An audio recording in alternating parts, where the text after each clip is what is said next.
Hi, everyone. Welcome to the next edition of Tuesdays with Tiffany. We have a little bit of news. We have a lot of people that are watching these, which is amazing. I'm getting a lot of great feedback, but interesting and really great feedback. And so we are deciding executive decision on a go forward basis. We're going to call it Breakfast with Tiffany. It just means we have to get new like little titles and stuff. But very excited about that. And I assure you that that was one of the names that we bantered around initially, and clearly we chose the wrong title. So we're going to go with Breakfast with Tiffany on a go forward basis. Perfect. I like it. We'll change the logos. It'll be nice. All But hi, right, Tiffany. perfect. It's good And to I'm see you here. again. Yep. Nice to see you, Al, for everyone. Al's my campaign manager for both Tiffany for Hoboken Mayor and Team Fisher, which includes Liz Ortecho and Dave Mello as of right now. Still looking for a third candidate if anyone's interested. We're talking with some few people and always looking to have more conversations. So. Yeah. Well, it's been a busy week. The campaign I know has had two recent events. You want to tell everybody about those? Yeah, I mean it's just a busy week in general, right? Where everyone's kind of getting into the grind, which is running a citywide campaign, and it's really just about meeting people. And you either are meeting people at the door, you're meeting on a one-off basis, or you're meeting them in groups. And we had a couple group meet and greets last week. One in Southwest Hoboken, which is Don Zimmer territory, and a lot of the feedback was very reminiscent of the Team Zimmer days and just how, the form of government that we had under our prior mayor. And then the second one we had was in the third ward, and that was, although it was families across the city, it just happened to be located in the third ward. But we met with about 25 to like 25 people, mainly young families, men and women, couples. And a lot of the focus there was just, issues that were specific to young families. So it's just been, between door knocking, getting petitions, it's been great talking to people, and hearing all the issues that are important to everyone. And they vary. There's a lot of commonality is what I would say, in general, because we all share the same backyard. We have a lot of shared values within our community. But depending on if you have young children, if you're older, if you have teenagers, if you've lived in Hoboken a long time, if you've lived in Hoboken a short time, the most important issue may be, different across the people that we met with. But it's just been super informative, really, really great response. What I hear from everyone is they really just want to have faith in their leader again. They want to have faith in their local government. They want to see change, right? They want to see a mayor and a city council that is focused on their interests, putting residents first all the time, right? Where everyone's tired right now. We have a ton of construction in Hoboken, a ton of traffic in Hoboken. We have affordability concerns. We just have like chaos at a national level. It doesn't matter what side of the equation you're on. It just feels like there's a lot out there. And I think when you kind of navigate and piece right through it, people just want to know that their mayor and the town that they live in and the people that are representing them are thinking about their interests. And it's been great because you know what? I think about all of it. So it's been really great feedback and great conversations. It is, and the people who you've been interacting with, I've seen as you've been walking around the district, petitions in hand, getting on the ballot, doing all that stuff, have really been, it's just an enormous and in-depth conversations as people like air their concerns about everything. Yeah. But one of the things that struck me the most as you've gone around the district and talked is about how you have done your outreach, specifically the newsletters you send out every time. And if people aren't on the newsletter, by the way, they should go sign up Yeah, on this they should. Tiffany for Hoboken. It's But it's interesting. they continue to remark how you've changed like communication in the city because you do send such in-depth newsletters on all of the topics at hand, and you're not afraid to go into details. Yeah, I mean, when everyone decided, uh, that they were going to run for mayor, you have a starting point, which is your base, and then you have to grow from there. This is all about reaching as many people as possible on with the right messaging and connecting with people. And my starting point is clearly the second ward, but also it's my newsletter, which has grown pretty. Um, exponentially over the years. I'm repeatedly, and I think you saw this in some of the people that were door knocking with us, people just stop me on the street and say, "Hi, I just, I read your newsletters. I think they're amazing. I'm a big supporter. You are this best source of information in town." And I hear that all the time. And those people are, they live all across the city. So it's really great to hear. But as you mentioned, one of my neighbors reached out and said, you know, the conversation that she was having with some of her friends, just about the mayoral race, is what stands out for me is that I've been so transparent and focused on engaging, informing, and advocating. That's always been my phrase: engage, inform, advocate. But I have kind of set the tone for expanded communication citywide, right? I think they say imitation is the greatest form of flattery, and I remember when the mayor was not sending out detailed newsletters and then overnight said, you know what, Tiffany is doing it. We need to do this. She can't be the only one that's informing the community. And, since then you've seen, I mean, really no one else has sent newsletters, right? So Mike Rousseau never sent a newsletter till he was running for office. Emily sends out newsletters, but they're really more about just like what's going on in the city. She never, she never ever takes any kind of deep dive into tough issues. She's just never has never done that. She avoids it actually. And Ruben, is when he was sending newsletters out before he was running, he would give really good updates for his neighbors and in a summary, in brevity, provide some updates on tough issues. And I know that because what I was the one who pushed him to come up with a list, and I helped him write all of his first newsletters and get them out there. So I think people understand the value of information, and the fact that they attribute it to me is great, and the fact that they still see my newsletters as the main source of information, quite honestly, is part of what I think is going to help get me elected, because people can trust me. They know I'm going to be honest with them, and I'll talk to them about issues, and I'll tell them things that they may not even want to hear, but they they're always going to be able to get just a straightforward response from me, right? One of the highest compliments that I get from people, I'll get, emails, or people will text me and say, I may not always agree with you, either on a topic or multiple topics, but I always feel like you go to the trouble to explain how you got to your decision. I completely respect that and appreciate it. And that to me is like the best form of, a great form of a compliment. So yes, everyone who's watching this should go to Tiffany at tiffanyforhoboken.com and either email me or just go to my website and fill in your details, and you'll automatically get on the distribution list. It's a great newsletter to be a part of, especially if you care about the future of Hoboken. And I think it Yeah. speaks a lot to your public service, Tiffany, that you have effectively raised the bar for everybody else so that they have to do a good level of communicating with their constituents in Yeah. order to keep up. Yeah. On that note, it looks like Thank people are you. starting to copy this now. Tuesdays with Tiffany for rebranding. But yeah, can you tell us a little bit about that? What some copycats? Yeah, I mean, we're definitely seeing people use video more in their uh in their campaign. But yeah, it is funny. One of my opponents in particular has taken to a single question, answering on Fridays. They're pretty like softball type questions, falling more into the constituent services type of response, which is important. I mean, constituent service is incredibly important, but it's being mayor is not about softball questions. Being mayor is really, to me, is making sure that you're addressing every question at, whether they're light, whether they're easy, whether they're challenging. But really, I think what sets people apart is their ability to address and respond to the really tough questions, right? Like we don't curate our list. Today we didn't actually solicit questions for today, so we're going to more share about some of the questions that were asked at the meet and greets. But any questions fair game, right?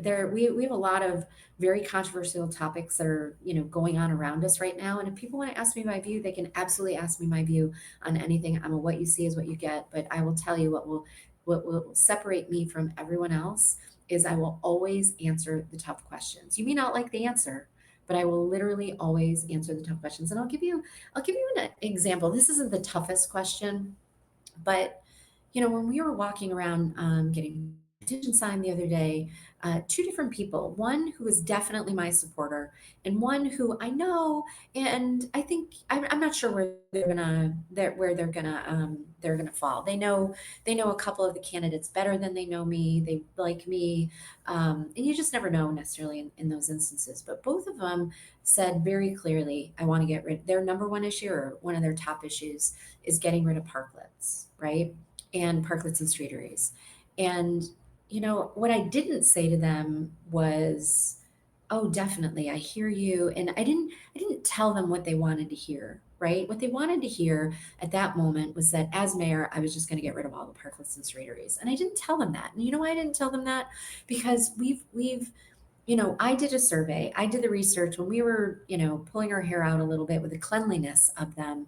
I did a survey. I got over 300 responses.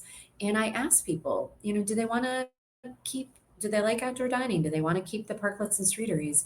And overwhelmingly, more than two-thirds, as long as we have cleaning protocols where we are eliminating rats, two-thirds wanted to keep them, right? They want to continue eating outdoors. That doesn't mean they want them in the exact same format right now, but they want to keep them. And so this is an issue that I think the majority of the people in our community are supportive of having them as long as we are, getting the right revenues from them, as long as we're not taking up too much parking, as long as we're rotating, as long as we're cleaning the streets, et cetera. And we have to do that better. We haven't made any change since they were rushed through during COVID, and we have to do that better. I'm completely committed. But the point I'm raising is I had a constructive conversation with two different people. I didn't give them the answer that they wanted, but they were really appreciative of the conversation. They got it. We had a dialogue. I listened to their concern. They listened to some of the feedback. I was better informed, and they were really appreciative of that. You're always going to get that from me. Sometimes I'm going to tell you exactly what you, sorry, what you want to hear, not because you want to hear it, but because I happen to be on the same page with you, exactly on the same page. So anyway, you can always rely on me to just be very straightforward with responses. Something that comes as a bit of a corollary to that, how outspoken you are with, you know, your own opinion and viewpoint on things in your newsletter, but also here, is you're willing to go on the record, right? I think what a Mm, lot of these other politicians are trying to do in not doing as thorough a job as putting themselves on the record is an ability to, like you just mentioned, sort of talk out of both sides of their mouth. Um, but that's not what we need. But we got into the whole discussion because other people were yeah, trying to answer these very superficial, easy yeah, questions on videos. And I want to give some free political advice to any of them. I challenge you, if you want to recreate the success of Tuesdays with Tiffany, you have to be willing to go at the same level of detail and do the advocacy and do the hard thing. You can't just do the superficial thing. It doesn't work. yeah, yeah. People need to know On the the outcomes. record, on the record, on the record on tough issues. Yeah. So you mentioned also in the course of that, you've been answering these questions on the doors, in person at these events, and a couple of the issues that have come up, I've heard you talk about tough issues, the budget. I know it's a big one. It's coming up. It's been being worked on, but can you give everybody an update about what's happening? Yep, I think notice is going out today for a meeting on the 29th. I believe we have 5 votes for a budget amendment. I was working very closely with Council President Jim Doyle, who I have to tell you, he's been a savior this year. When he stepped into the council president role, he's done a great job, at a time that we have a lot of political chaos, stepping into Jen's absence effectively. So we were able to reach a compromise. I had put out a budget amendment that was just over $1.9 million reduction in appropriations or taxes. And in working in detail with him, We didn't get quite to 1.9 million, but we got to just around 1.7. I think it's just under 1.7 million. So that should bring the tax rate down about 2 percentage points, down to the middle, like 4.5%. I think it was originally proposed by Mayoral at 6.9%, and we were able to get some consensus around that. So I don't know how Mike Russo is going to vote. I don't know how Ruben's going to vote. I don't know how Paul's going to vote. I'm told that Emily, Joe, and Phil, I think, were able to, get around this, and that would give us that would give us 5 votes to pass and stave off the state stepping in and taking over the city. So I think it's just really important for the stability of our city. We were able to save taxpayers money. We were able to cut some spending. We were able to push some things out into the future that we didn't have to fund for today. But I do want to repeat that 2026 is going to be a tough year. And, we really, when I think about one of the reasons why I want to run is we really need someone who's financially astute running the city. It's that simple, right? Like, forget the popularity contest behind everything. We really need someone who's financially astute, who has experience management. Like, this is going to be a year where we are going to restructure our city from a financial standpoint, and potentially even from an operational standpoint.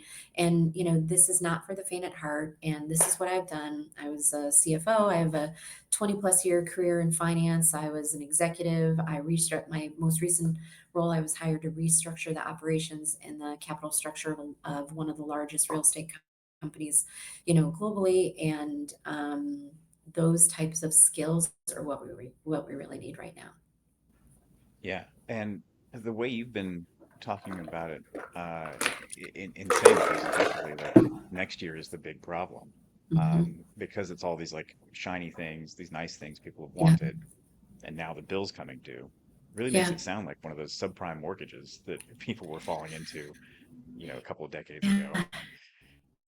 Yeah. With It's gonna be tough, and it's gonna get harder. And with it is gonna come some difficult decisions. Within the city. I mean, I think the thing that's most important that people need to understand is, debt financing is a fixed cost. That's not something that we get to change. We don't get to reduce our debt. We have committed to things like the Northwest Resiliency Park. We've committed to the DPW garage, the Southwest Park, some of the Maritime Park costs, the $36 million or $35 million to repair the waterfront. Some of those costs haven't even come into our taxes yet. I mean, the things that we actually have discretion over, that we can potentially, reduce, our, will potentially impact our the services that we provide to, our community. So we need to think about sources of revenues. We need to think about smarter use of our resources. I have a lot of great ideas how to do that. We need to get more out of the county, right? We need to leverage the Hudson County Sheriff more. We need to just get more from the county, and maybe even think about them taking on more roads or more parks or something, just giving us more than they're already giving us. And honestly, we need to thank the county right now, because not necessarily, um, not the management of the budget per se, but the county taxes for Hoboken, the allocation, are actually going down, and that's offsetting some of our big increases. So that's been a perfectly well-timed savior for us. Yeah, and I know at least the way you've mentioned in the past, it sounds like better planning from the outset could have avoided this whole thing. Yeah. I think the issue is just more transparency, right? Like, if you're solving for the right outcome, with it should come transparency, not just headline driven, right? You could say, "Hey, I'm going to build, a 24 karat gold laden brand new park, that is, the entire waterfront, and people are going to love it. They're just literally going to love it. Of course, they're going to love it, right? But but if it costs too much money, and we can't afford it, and we can't afford it in the context of every other thing we need, including a new school, and a new police department and rec center, et cetera, like, we needed more transparency. And without going into like details, we will go through it another time.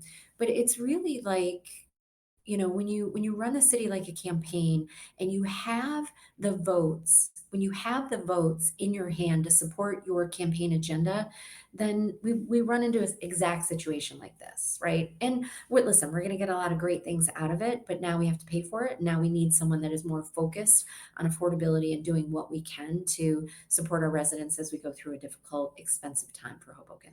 There's a couple All right. issues that I wanted to bring up that I've heard people you've talked about with people in the door. One of them we briefly touched on just a second ago was infrastructure. Can you Yeah. give us an update about that? Yeah, I mean, we infrastructure has been my thing since the very beginning. As a matter of fact, we created the mayor when he was on city council created an infrastructure subcommittee, and then we very quickly realized he had so many conflicts with his law firm that I stepped in and I took over the infrastructure subcommittee almost immediately, and I've run that infrastructure for the most part infrastructure subcommittee since, and it's fallen into a different bunch of different departments. But we're a giant infrastructure project for like the next decade, right? We have invested. I'm kind of the one that is behind all of the investments that we've made in our water infrastructure already. Actually, Dave Mello and I, when Dave, who's joined this slate, when he and I worked together way back when on the council, it was his idea to put in the budget. We had so many water main breaks all over the place. It was to put in the budget $5 million a year to start spending on it. Mayor Zimmer resisted a little bit at the time. We put it in the budget. But then I led the process to restructure our water contracts. It freed up about $35 million for Hoboken residents for us to invest in the upgrade of our water infrastructure. So that was really kind of a project that, I thought strategically and financially and we were able to do and get it done. It started under Mayor Zimmer and finished under Mayor Bala. But we're still making those. Everyone's feeling the impact of the our sewage upgrade or sewerage system upgrades is happening on the west side of Hoboken, the west and north. That's a huge, I don't even know the number, but I want to say it's close to $100 million investment that the NHSA is making over a period of time to upgrade our sewage system and accommodate the new pump that was in the Northwest Resilient City Park. We've seen so many improvements, like people that have moved here recently, and still see some flooding in the west side of Hoboken. It's funny. I just say you have no idea what it was like 10 years ago, right? I had a woman, a neighbor, a supporter sent me, we had that big, huge storm just about a week ago and was sending me videos like, oh my God, over my ShopRite, it's completely underwater. And then 15 minutes later, she sends me more videos saying, oh my God, it's like drained. And I was like, yeah, that is because of, the very specific effort that we have made. I've been part of that effort for the last 10 years, and we still have to do that. One of the questions that came up in a meet and greet was, how can we do all of this development? Can our infrastructure support it? And the answer is we've never really asked the question. We're making a lot of investments. We require all of these buildings to make investments as well. But, when you're going to increase the number of toilets flushed by 20% in a day, we should know that. We have made a lot of improvements on the infrastructure side, but we have a lot more to go. And then lastly, clearly rebuild by design. I mean, we are, for the next 2.5 years, we're going to be living with the rebuild by design, which is going to be an incredibly, increasingly disruptive construction project. And we just got an update the other day, which I'll cover maybe at the next one. But it's very disruptive to our neighborhood. This construction, combine it with the sewage and water upgrades, and we really need to slow some down and take a step back and say we need to factor in our neighbors' quality of life, while this is happening, and it's not being done right now. But as mayor, it will definitely be done under me. Yeah, I remember you mentioning that they were going to close off the road for 3 months or something. You have to cut that down because it's just going to significantly impact people. Yeah. Yeah, it's only the beginning. We've got a lot of road closures coming up and sidewalk closures, and it's and the thing that is evident in every conversation I have, and we had another one yesterday, is the so far they've really prioritized the what they call the means and methods of the contractor, meaning they're letting the contractor manage the project in a way that makes sense for them, most sense for them, and that's not what we should be solving for. We should be solving for, we want them to have an efficient process, but their means and methods should be around what is best for the community. So they should be solving for keeping sidewalks open. They should be solving for minimizing the road closures, right? But instead, they're solving for what the preference of the contractor is. And that nuance is really critical, and that has been lacking in this project from the very beginning. Yeah. Well, But it won't they when I become right. mayor. Those projects, it Exactly. absolutely will not. I have literally, and let me give just one example before we go. This is, we need a mayor who thinks strategically and thinks about its constituents. And when we did the Washington Street project, I was involved day one on that. Again, it was in my finance and infrastructure subcommittee. And I sat down, and that project was supposed to be run taking into account the impact on businesses. So instead of doing like shutting all of Washington Street down at a time, we were going to do one block, finish it, do the next block, finish it.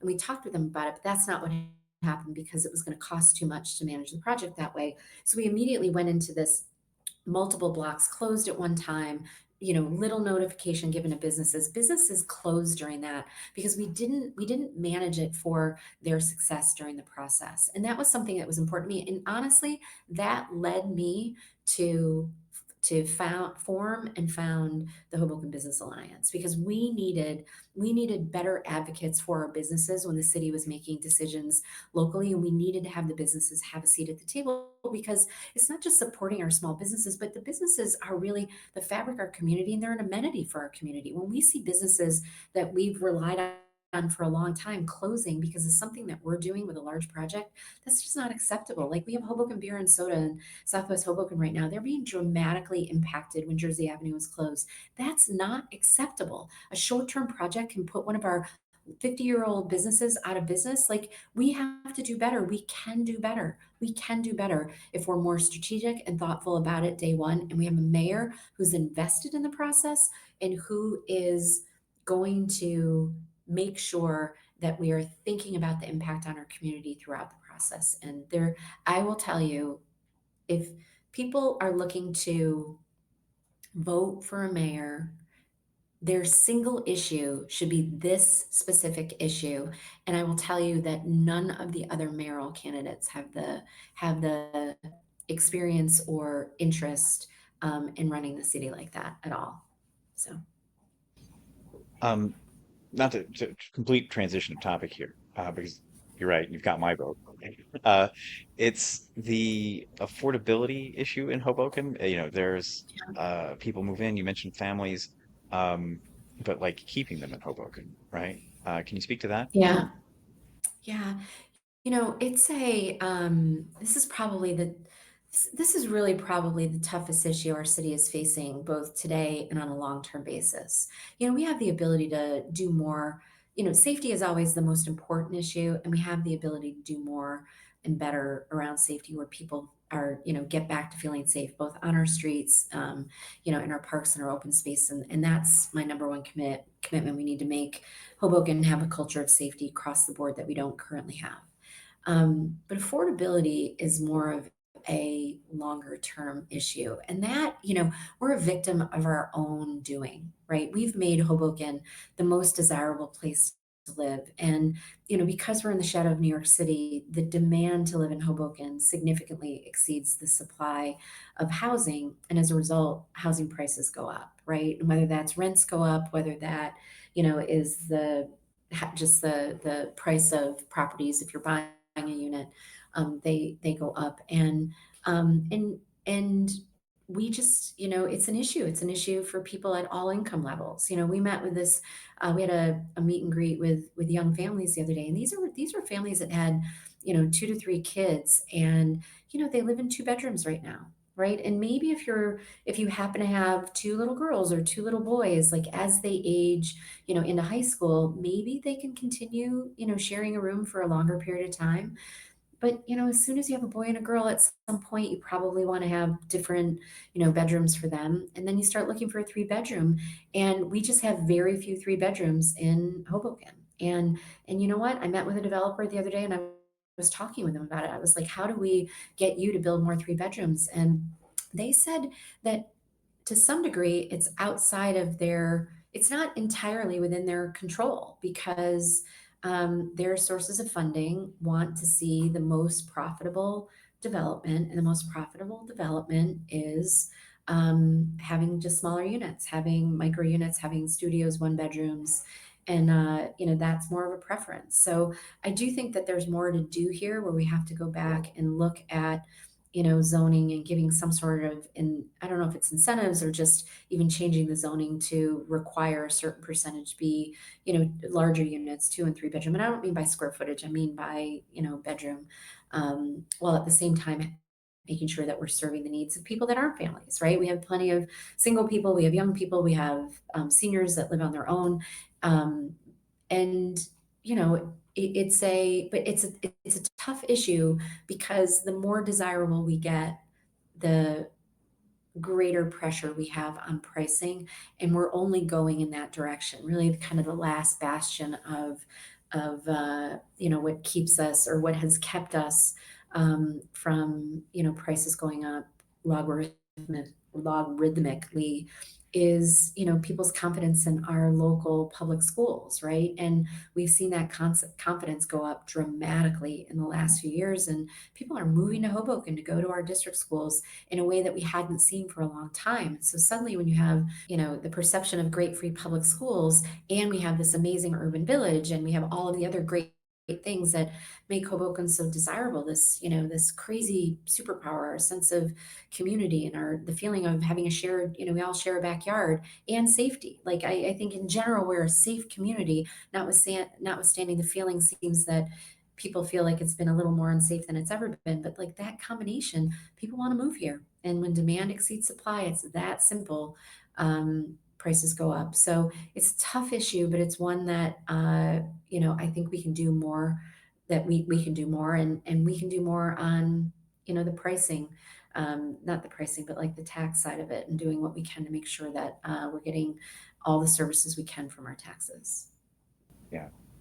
Well, you mentioned schools, and I know that there's going to be a need for some new ones in Hoboken. And some people have been talking to you about that as you knocked on doors. Yeah, it is. It's again, this the meet and greets that we have. It's a big focus, I think, on families that they understand that we're just crowded at the lower grade level in particular. And I don't think there's anyone that knows more about the enrollment explosion than me, other than like Dr. Johnson and a couple people in the Board of Ed. This is a topic that I have focused on from 2016, and quite honestly, it's driven a lot of my decisions, making sure that we have adequate recreational space for children, that we have adequate services for children. I've been talking with the Board of Ed, trying to introduce them to spaces where they can move their pre-K program to get them out of the schools to free up space, for K-12. K through 12. I've talked with Dr. Johnson since 2016 about what the facilities plans were going to be. I mean, clearly we didn't get to, an agreement when they had the referendum a couple years ago, but I know that this is top of mind for them. And I also know that it's not easy. We're in a space constrained, city.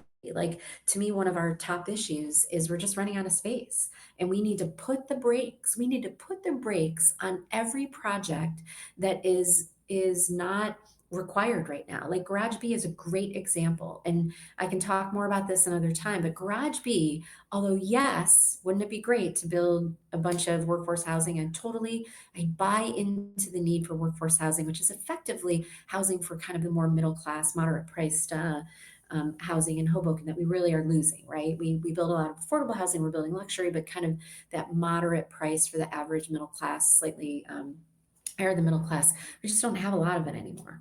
So I get the need for it, but we shouldn't be doing it in a way that's haphazard.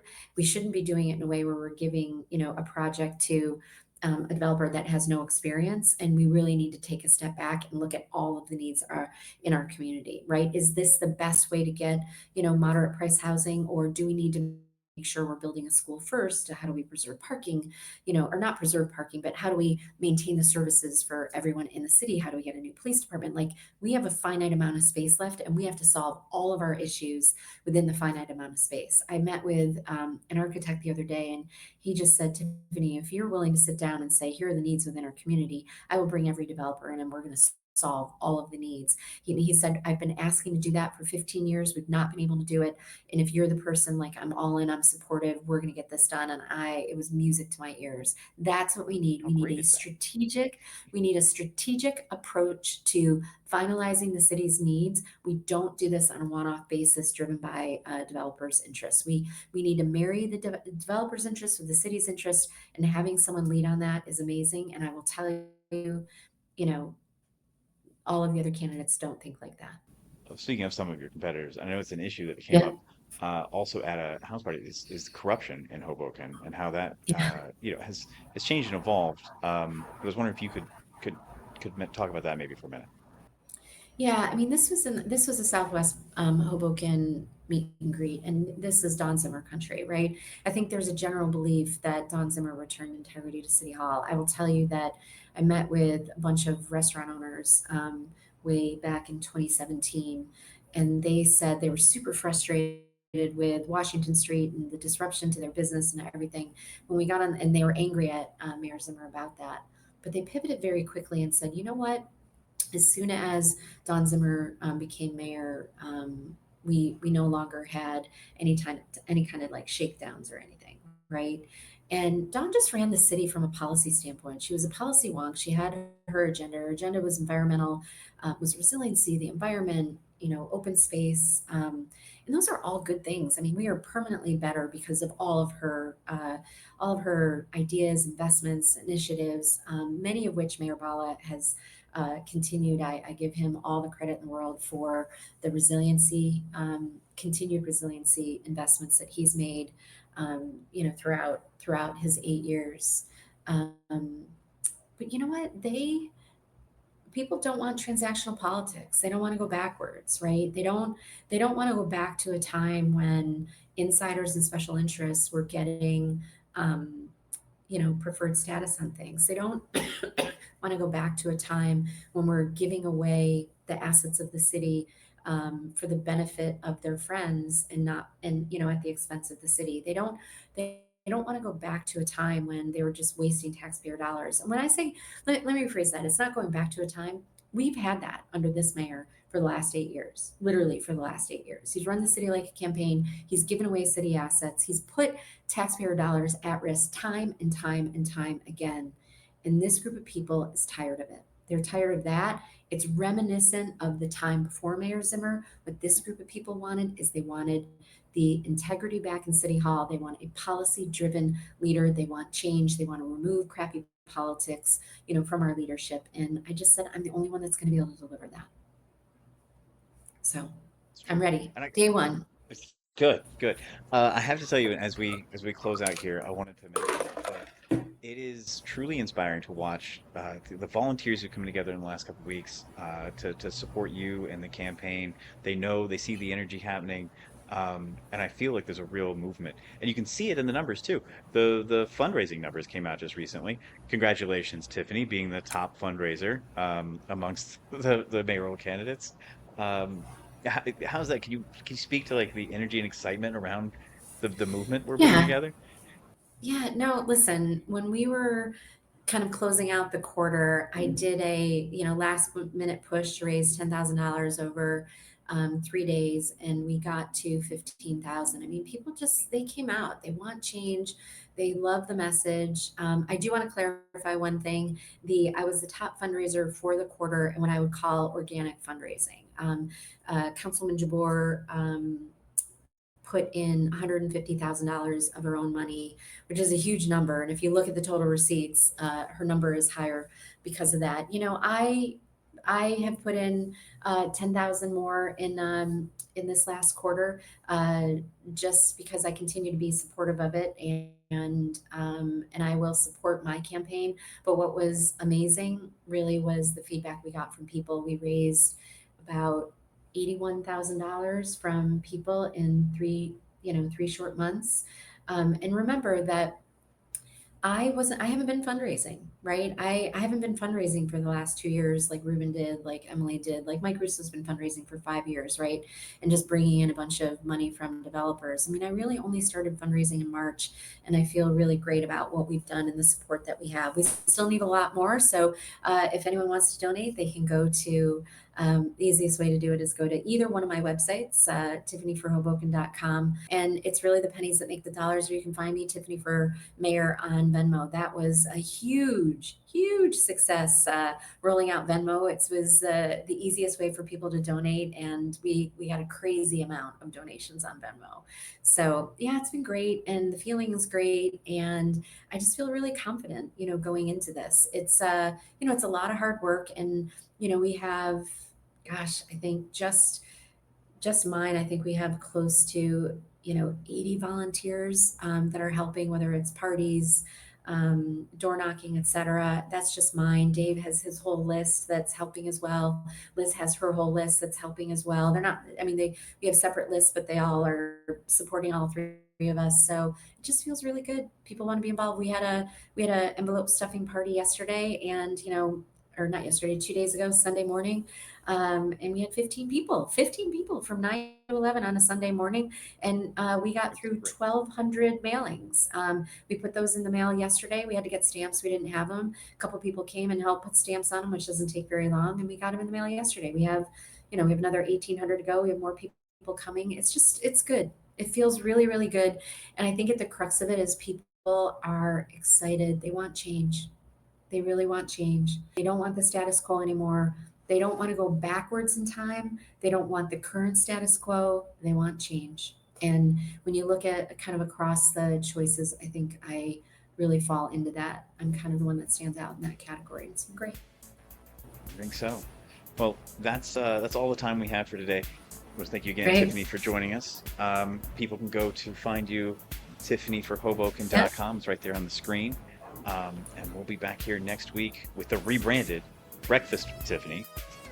Yes, we Same will. time, Awesome. same Thanks, Al. And everyone have a great week. Make sure you send your questions in. Look forward to talking to you again. Bye. Thanks, everybody.